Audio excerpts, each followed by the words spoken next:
moving forward and what's the best way to move forward. And let's just set a preamble here. Let's just show you some graphics. Take a look at this. State officers and public servants have been notified that they are no longer permitted to participate in Harambes. We heard that over the last couple of weeks. Now, in communication addressed to all the three arms of government, county governments, independent officers and constitutional commissioners, the head of public service, Felix Koskei, issued the directive by President William Ruto that no state officer and public servant shall participate in Harambes henceforth. Now, the Public Service Commission, Parliamentary Service Commission, Judicial Service Commission, Teacher Service Commission, and Police Service Commission have been advised to establish an institutional framework in collaboration with the Ethics and Anti-Corruption Commission to monitor compliance. Now, this is pending the enactment of a law facilitating structured and transparent contributions. Now, cabinet secretaries have also been instructed to halve the number of advisors they have at their disposal from 2 to 1 by close of business on Thursday. They will, however, be retaining 2 personal staffers, and the circulars by the head of the public service operationalizes comes of some of the austerity measures announced by President Ruto on Friday. Waziri, you heard that. How many advisors do you have? 2. But you're going to cut to 1 tomorrow? Yeah. By tomorrow? Yes. You're cutting them to 1? Yeah, I have to. I have to lead by example. The one who has been talking about wage bill and all that. Correct. 1 million people, 1 million of us who are employed by government, we take home half of the tax revenues of this country. Can you imagine? But you guys need to be selfish. 1 million of you. Love us that much. Because we're paying for you. Yeah. Yes. So our period is somewhere in the region of 1.1 trillion. We collect 2.something trillion in taxes. Yeah. So half of your day, you work for me. You work for 1 million people. 53 million of us. 53 million Kenyans work for 1 million. I say that's not an economic issue. Yes. That is an issue of morality. It's an ethical question. It makes no sense. It makes no sense. So this is in the right direction. And trust you me, we are taking it up to me. You saw me suspend hirings for 1 year on the ministry. I'm pushing, the state corporations to do the same. You saw me say I'm not going to implement the salary increase at SRC rather gratuitously. Offered us, because this thing is not a joke anymore, my friend. Our public expenditure is not a joke. It is going to burn this country. It's going to consume this country. All of us. Of course, I would want to have, a retinue of advisors. But, there's something that has to be done. And I think this is not because of somebody telling us. Luckily for me, I've been on this, saying this since I was in Parliament. But tell me something. I've been talking about this. Tell me something, Waziri. If it wasn't for the Gen Zs, which woke up the government, this would not have happened. No. First of all, I've been saying this again and again. But you're a lone voice out there. I'm a lone voice out there. That's why I like it. That's why I'm grateful to Gen Zs. And that's why I wouldn't want Gen Zs to spoil my party by making the ending not very good. That's why I would hope really because they have done my job. They've really, as you collect reports, that was our own voice out there, On April 15, during the wage bill conference in Bomas, and the president was there, we were live on Citizen TV. I said exactly what I'm saying. There was no Gen Z, there was no issue at that particular time. So what they've done now, they have brought to the service issues which, for me, I think it is welcome. It is about time we start looking at our huge expenditure, because in any case we can't afford. Because we have to pay our debts anyway. 1 trillion shillings. Yeah. So between, what makes me sometimes feel sad about this country is that 1 trillion goes to debt, another trillion goes to paying of salaries. And then we are now, I think Mao Zedong must be very smiling in his grave at looking at this wonderful communist country called Kenya. We are truly becoming a communist country. Let's count it. Free primary education. Free secondary education. We subsidize fertilizer. Social protection to the old people. Now health. Free. But tax. No, but, that's why we need to have this conversation. If I don't tax, how do I pay all these entitlements? Education only. 650 billion. 650 billion for education. So this is not something that we came with to this government. That is why we need to have an honest conversation. But at the same We need to put a mirror in front of all of us, not just government, but everybody. Yeah? And talk and see. If the mirror tells you you have a pimple, don't break the mirror. Ask yourself why you have the pimple, So I think we are in a situation whereby we cannot even, bring emotions into this manenos. We really need to take a deep breath and have a look at ourselves as a country. You say all these debt, okay, we're trillion here, debt, we pay debt, do this and that, and yet there's so much corruption. Add to that is now. Endemic, yes. Even if you don't have corruption, it's already a bad situation. Correct. So now, to add insult to injury, now add wastage, add corruption. Yeah. But as I keep saying, there are many forms of corruption. When you have got public servants who work for 2 hours and then they're doing their own things, that is some form of corruption. When we have got people just something that can be done in Nairobi, they want to go all the way to Mombasa or to Naivasha, that is corruption. I am in charge of the Kenya School of Government, you find people going abroad for training which you can be able to do here. That's a form of corruption. And so therefore we need to say everything needs to be put on the table, and that is why I didn't want to appeal to anybody who is really trying to politicize this dialogue. Those are the things we need to come and talk about. And I have wiped out everything on my diary next week. I'm going to be there 24/7. You're going to be there? In that dialogue, every minute of it. Where's it going to be? Do we know? Probably in Bomas, I think the guys who are planning that are going to tell us. Yeah. And I didn't want to. Tomorrow I'm going to press a call to my good friend Eugene Mamalo. I'm going to talk to Kalonzo Musyoka, particularly Kalonzo. He's such a senior leader in this country. Yeah. For him, I don't want dialogue. Why? He said, carry your own cross. Come, also carry yours. This guy, he's normally in a place called Rock something. What's it called there in Ukambani? Rock City. Rock City. With his people from his community, dialoguing all the time. He's always in a place called Manzoni, dialogue all the time. He's the only guy who engages his community in dialogue of how to become better people in the opposition. He's never had dialogue with his people telling him how they can get into government. And I want to call him tomorrow, ask him, my good friend Stephen, don't lose this moment. Because, that's a big problem with my friend Stephen Kalonzo Musyoka. Because, he says, no, now, if I go this way and then it goes like this, and then, why can't we just be principled? Do it because you are convinced. Don't keep on doing some algorithm, algebra, calculation, Pythagoras theorem. No. Sometimes, man, be a man for once, man. Come and do it because you are convinced. It doesn't matter how many people don't agree with you. I know I said there are some genuine Gen Z's youth. By the way, why would we have not genuine youth? The youth are genuine. Why? Between the ages of 15 and 34, do you know what's our population? Percentage? 75%. 75%. Correct. Do you know guys who are above 60 years? They are 3 million only. 3? Yeah, so when, that convention that's called CITES, is it called CITES? Yes, the one for endangered species. CITES. Please register the Kenyans are over 60. Why? Yeah, endangered species. They only 3 million only. 3 million. So I'm almost becoming endangered. You're almost becoming part of CITES,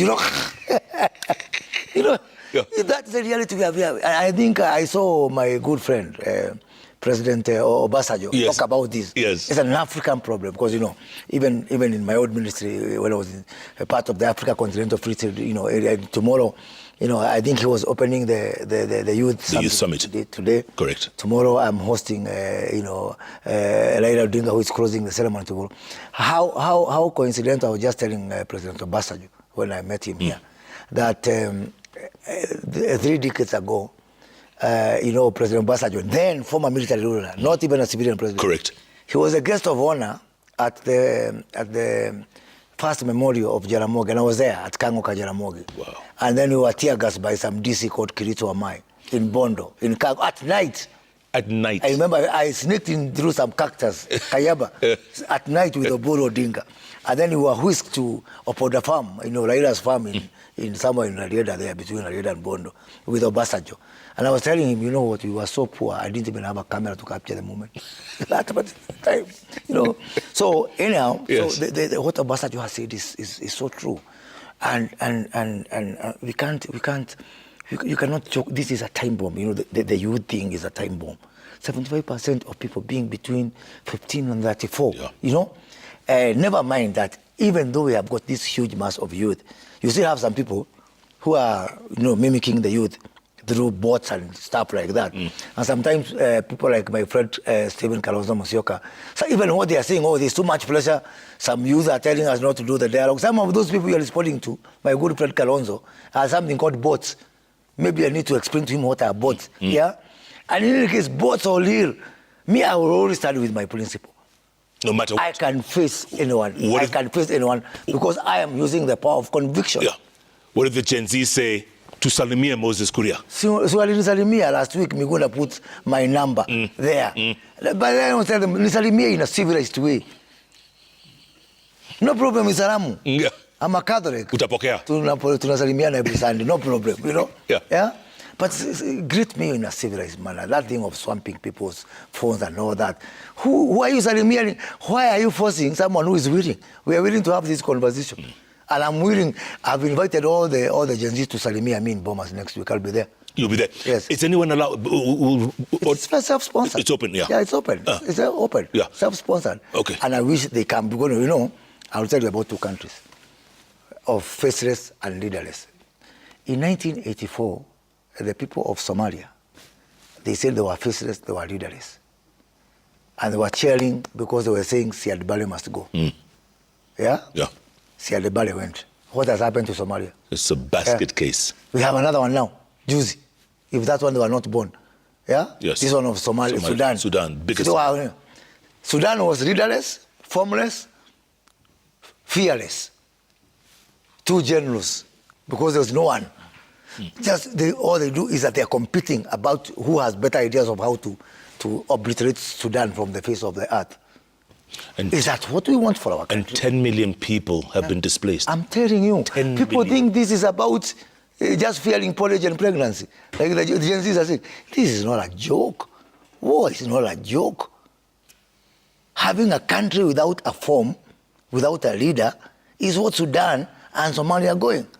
And let's not go through that direction. One of the things that we treasure ourselves as a country, one of the things is that every 5 years, hata wakati wa Nyayo, post 92, democratic elections. People are saying Ruto must go, but Ruto didn't come. He was elected. And there's another election coming. And by the way, in 2022, how many people voted? 17 million people. And 8 million didn't vote. 8 million, those are the Gen Zs. Now, they are going now to miss another vote. Because you have got these awesome numbers, come and use them at the ballot. But please know that our treasure, our heritage, the one thing that we are going to bequeath to my children and to the future generations is that culture that every 5 years, the only country in Africa with consistent election, that every 5 years. Please, let's not destroy that. I am pleading with everybody. The only way for Ruto to go is through the vote. The only way to send me home is by exercising the democratic will of the people. Guys, look at the other side. It might appear romantic and good content and all that, but it's not a joke. We've seen countries fail. And countries fail because they know how to start and they don't know how to stop. It becomes a lunatic express. And this Gen Z thing is a wonderful thing. I've told you they are speaking my language. When they talk about corruption, when they talk about government expenditure, when they talk about all this wastage, all this opulence and all that, that's the language that appeals to me as a Minister for Public Service. But if the end is some form of lunatic express, then it's a Armageddon of some sort. And really, guys, let's not get there. I like the fact that we're not talking about, Kabila Ine, Jalus and Kikuyus and Kalenjins and all that. I like the tribalist thing among the youth. It's something that makes me feel hopeful for my children as we move towards the future. But one mistake, there's a guy called Colin Powell. You remember Colin Powell? Absolutely. He had his doctrine of war. If you read his book of Colin Powell's Doctrine of War, rule number one is that you need to have a clear objective. And I think Gen Zs, the objective is clear because the issues that they are saying are uncontested. They're indisputable. Yes. Yeah? So I think that one, tick. Two, when you have got a clear objective, you remember he wrote this about the war against Saddam. Correct. Yeah? The second point is, once you have a clear objective, now use maximum force. And Gen Zs, they demonstrate the maximum force. Sometimes, in a way, we don't like it. In a way, that is dangerous to this country. But still, we saw their numbers, their forces out there. So, according to Colin Powell's doctrine, doctrine number 2, tick, they got it right. Doctrine number 3, a very clear exit strategy. Remember, Bush 1 versus Bush 2. Yeah. Bush 1 went to Iraq with a clear exit strategy. Bush 2 went to Iraq without, and America is still stuck in some of those conversations. Yeah. Every war needs a clear objective, needs maximum force, but most importantly, it needs a clear exit strategy. So if the exit strategy for the Gen Z is to say we are formless, we are leaderless, we are what, it is a recipe for chaos. And by the way, you know why I want Gen Zs to come next week? We have got something called intergenerational equity. It's a principle in debt. And the president has said among the things we need to discuss first is this debt issue. Intergenerational equity is a fact that the debts that were acquired by Jomo and Moi and Kibaki, we are paying them now. Even Uhuru Kenyatta. The ones we borrow now are going to be paid by my children and their children and whatever. So we need to have that conversation. Yeah. If I borrow now, because as sure as days follows night, if we have to do maendeleo and I'm not raising taxes, I have to borrow. Do you know who's going to pay? It's Gen Zs. Your kids. It's Gen Zs. Yeah, I've got Gen Zs in my house. They are the ones who are going to pay this, And I wanted them to come and we have a conversation. As to, you are ready? You sure? So these things is, look, assume even we are daft. Yeah? Assume we are daft. Assume even we don't even know what you are saying. Come and tell us, what do we do with this debt? Do we borrow now? If you're in my shoes, what would you do? So that we have some responsible conversation around this issue. Okay. Guys, I am saying this, it is much easier to hate government. It is easy to hate government. Yeah. It's easy to do social government, but these things are beyond a government. There was talk that the president was going to cut his cabinet by maybe 7 ministers. I wish he does so.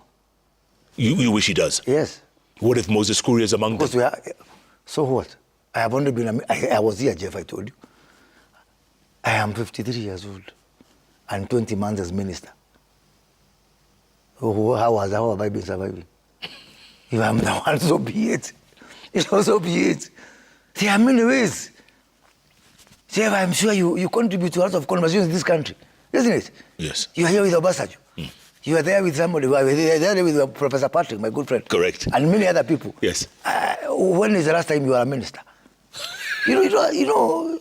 Please. Yeah. For me, I don't look at this because of my position, because of government.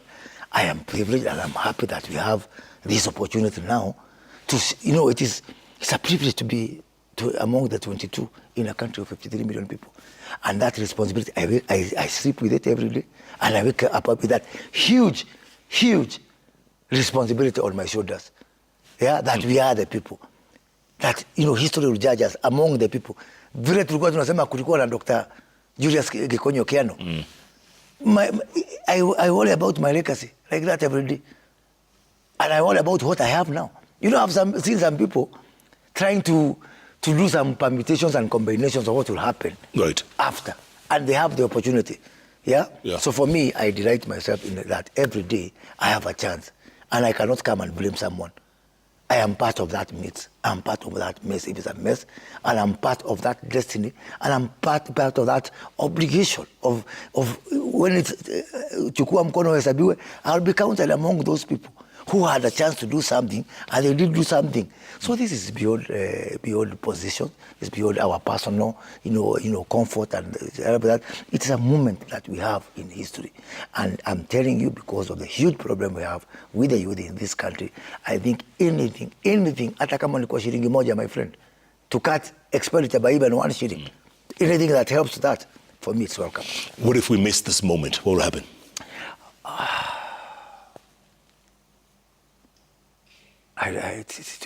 The consequences will be too dire to fathom. If we miss this moment, man. I don't want to keep repeating about the structure of our government expenditure. And the fact that people are saying we don't want to be taxed again. Yes, we have to carry out some programs and we have to transform. If we miss this moment, first of all, with the wisdom of insight, what about if we had this moment with Uhuru Kenyatta or with Mwai Kibaki? That's kind of conversation. Yeah? So now, part of the conversation that I want people to tell me, first of all, for me as Moses Kuri, what's my first question to Kenyans, to anybody with an idea? How can I make people rich? How can I make millions? How can I add even 500 new millionaires that were not millionaires yesterday? That's what would delight me. So that, because the more we expand wealth, another problem of our economy, my friend, is that we are on perpetual contraction. And maybe we are more focused and more maybe over engrossed with the hardcore development, barabara, maji, nini. But I think the first development I want is development of the pocket. Man, people, what are people seeing? People have no money in the pocket. Correct. Yeah? 700 billion shillings of pending bills. Poor people who have lent money to government. Government is normally more richer than people. Yeah. Rich people are supposed to lend money to poorer people. Yeah. But in this case, poorer people are lending money to rich people. If today I have some magic or some voodoo, and I'm able to pay these 700 billion shillings, so that money starts to circulate within the economy, I will be a happier person. So we have got, Jeff, some very serious points to discuss. And coming back to your question, I think let's not even say what we miss the movement. We can't even afford to miss this moment. We can't even afford. And me, I can't even condemn anyone.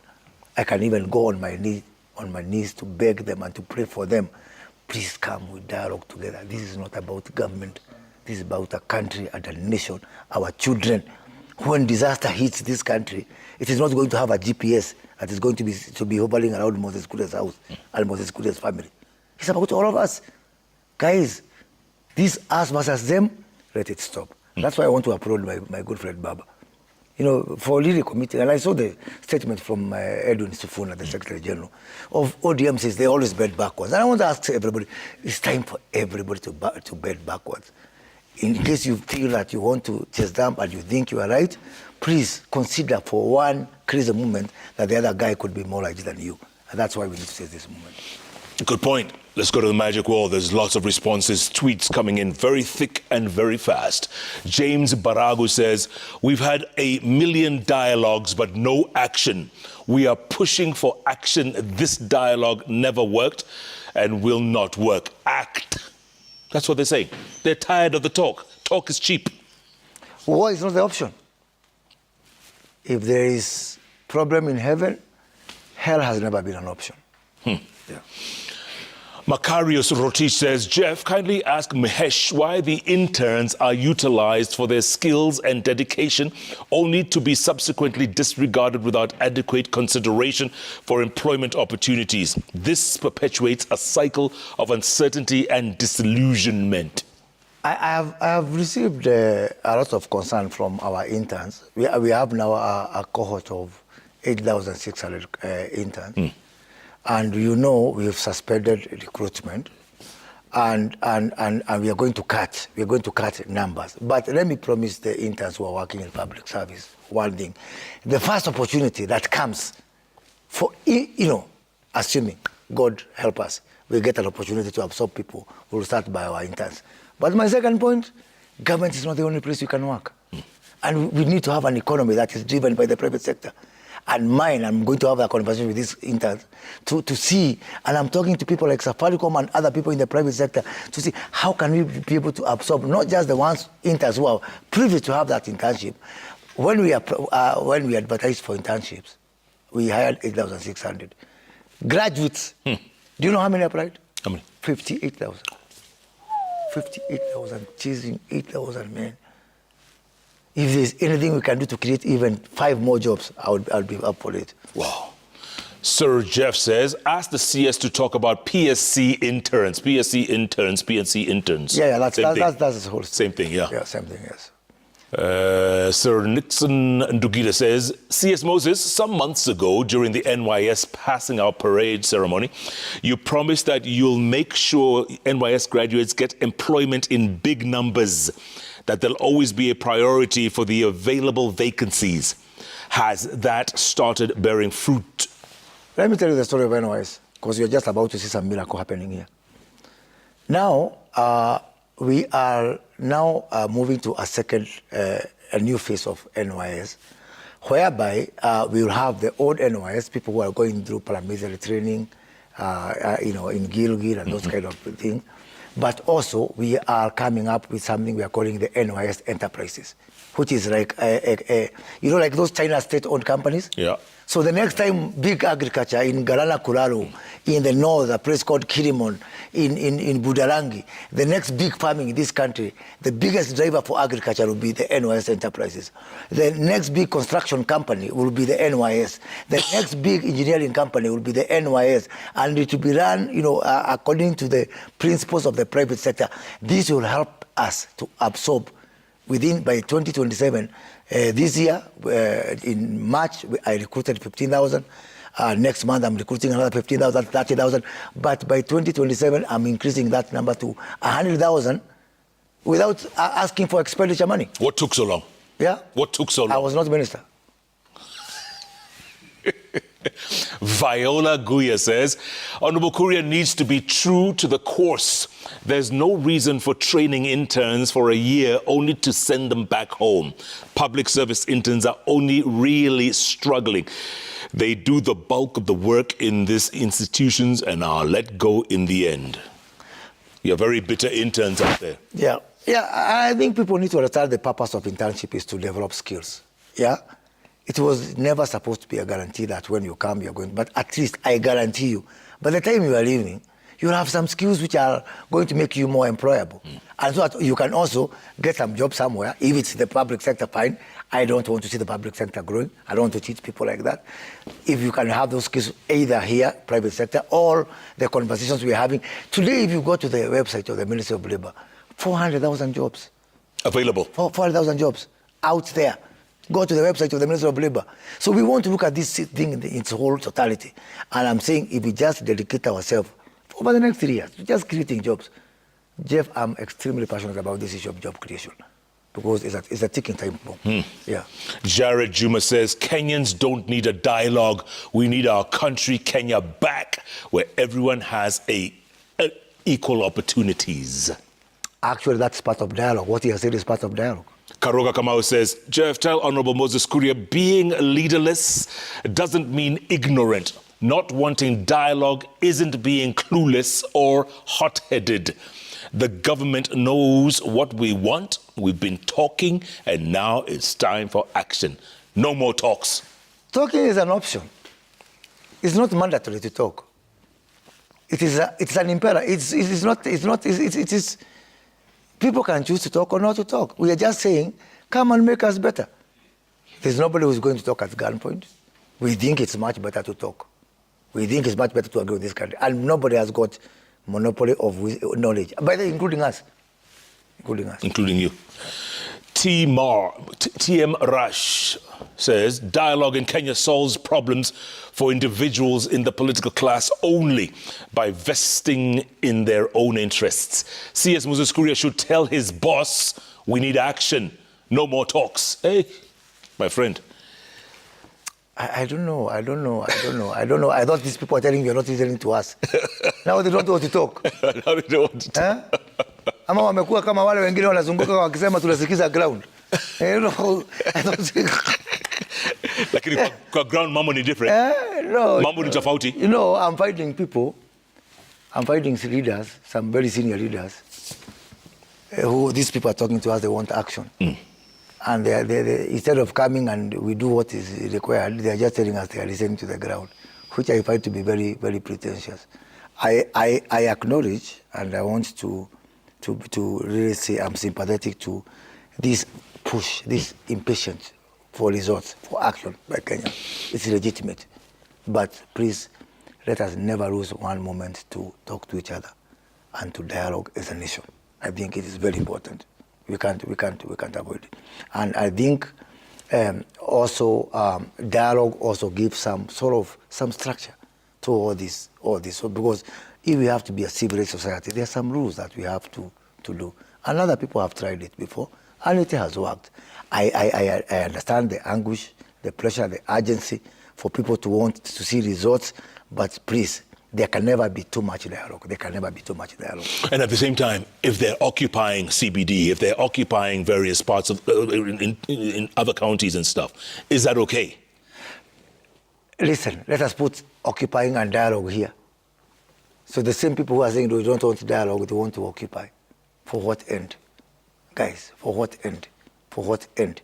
If occupying is for purposes of you're not listening, and now we say we talk, let's talk. Let me ask you, other than loss of lives, really, these things are very costly. They're very costly. I saw a statement by Edwin Sifuna, the one from ODM, today said that they lost 75 people in the demonstrations of last year. 75. That's the number that Sifuna put there. I believe he's an honorable man, so I believe that figure is correct. Those are not statistics. Those are human beings with names, with families, with children, with relatives, with fathers, with parents, with siblings. It cannot be a statistic. Human life cannot be just vain like that. If there is even one option to, losing lives, it should be the first thing we go for. And 43 have died in these. And 43 have died in this one. Yeah. Totally avoidable. Totally avoidable. Totally sad. Any loss of life above zero is not acceptable. Yeah. So if you think that talking is a waste of time, think about the funerals. Any loss of life above zero is not acceptable. Bottom line, and I know you've been saying this all evening long, but just in case there's some Gen Zs who didn't hear you or weren't listening or weren't paying attention, talk to them right now. You have that moment to talk to them. I'm telling Gen Zs. Go on. I'm talking to Gen Zs, including my own children. And I'm telling them, the voices the things you've said, there's nothing crazy I heard. There's nothing, that is not factual that I heard. Yeah? But please, let's use that as ingredient of making a better country, not as a weapon for destroying this country. We have that option. We have a strategic option to use that voice as a weapon to tear down this country or as an ingredient to cook a recipe for a good country. The choice is ours. And the time is? Time is now. Thank you very much. C.S. Moses Kuria, appreciate your time. Thank you. There's one thing that I agree with you totally. We have to keep talking. We have to. Because the moment we stop talking is the moment we start fighting. And you don't want to go down. When people say we stop talking, please call me for a show. Then we spend 2 hours just looking at each other. For 2 hours. For 2 hours. Let's see who blinks first. See who blinks first. That's the meaning of this. Thanks so much for being a part of JK Live. Remember, it's Wednesday. It's all about those 3 letters on the keyboard that follow each other. JKL. Thanks so much, folks. Remember, let's give peace a chance. After all, there's no other Kenya to go to. Absolutely. There's no other. Absolutely. Look at Sudan, is a mess. I can give them a visa and a free ticket to Sudan. Happily. For benchmarking. Good night. Good luck. God bless Kenya.